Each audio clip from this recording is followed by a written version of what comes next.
welcome to the occasion of the 8th Annual Cultural and Technical Fest of Felicity. When it started out in the year 2002, our fest stands for celebration of youth, of togetherness, of life itself. Today, it's more than just a name, it's a tradition. It may have relatively small history of 8 years behind it, but the enthusiasm and the effort that goes into making it possible and the collective experiences of the past years have knitted us together into one. And that is why, as Felicity 2009 coincides with the decadal celebrations of IIIT, we choose to call and make it a celebration to talk on the role of youth in today's politics and its effects on the society.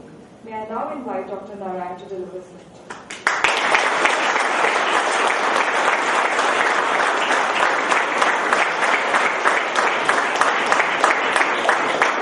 Friends,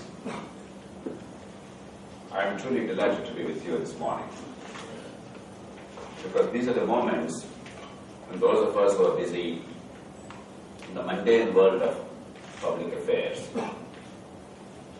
go back to our roots and remember once again what it's all about.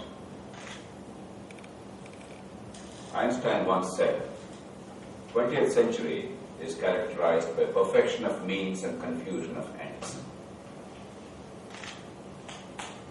It should give us a lot of pause. Whether it is the world of computing, or politics, or business, or any other endeavor, we seem to have perfected the art of getting success defined in a very narrow sense. But we seem to forget what it's all about. And that's why I was deeply struck by what your own brochure says about this Felicity Festival, a time of enjoyment, reveling, appreciation of privilege, freedom, and comfort given to us, sense of celebration, the feeling and hope that everything is all right with the world, Robert Browning. A feeling that we will make the world a better place than we found it. I don't know who penned these words, but I salute them, whoever did it. This is what life is about. This is what our journey is about. And despite all the problems that we see around us, we live in the best of all possible worlds, and we live in the best of all possible times. We are exceptionally privileged as human beings, as Indians, and you as young people, bright young people, with unprecedented opportunity to make something of your lives under the world map. At the dawn of the 20th century, more than 100 years ago, 110, 120 years ago, Victor Hugo wrote about the new dawn. He said, in the 20th century, war will be dead. Scaffold war will be dead. In the 20th century, for all, there will be but one country. That country, the whole earth. For all, there will be but one hope. That hope, the whole heaven. All hail them, that noble 20th century. And that was the dream of a great visionary 110 or so years ago. Sadly, while 20th century offered immense opportunity, it also brought great danger to us. Now, before we see such scientific advancement, never before did we witness such brutality and murder and mayhem. But we are lucky. We are lucky that the century in which you are going to shape your lives and make a mark, make an imprint in the world, can truly fulfill the dream of Victor Hugo. Maybe a century later. But the 21st century truly gives us, to mankind, that phenomenal opportunity.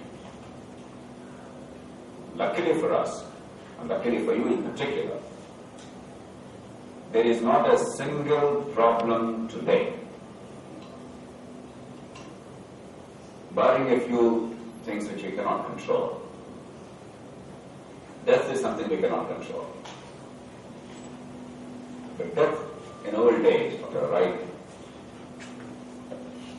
rich, full life is actually, I think, to be welcomed, not feared, because even now, 80-year-olds are ruling this country. If there is no death, we'll have 400-year-olds.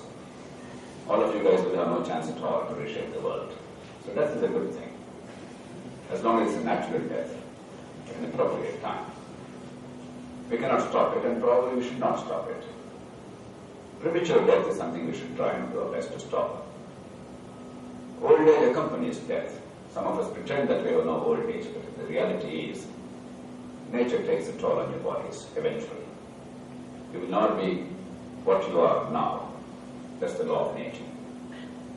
Again, we have to accept it gracefully. There are still, even today, some incurable diseases.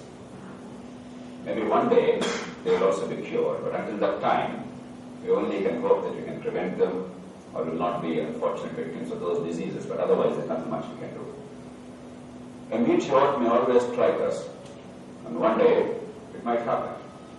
Until we develop the technology and the capability to counter the threat, that's something that we can't really handle at this point of time. Therefore, let's not worry too much about it. After all, mankind is only over 100,000 years old.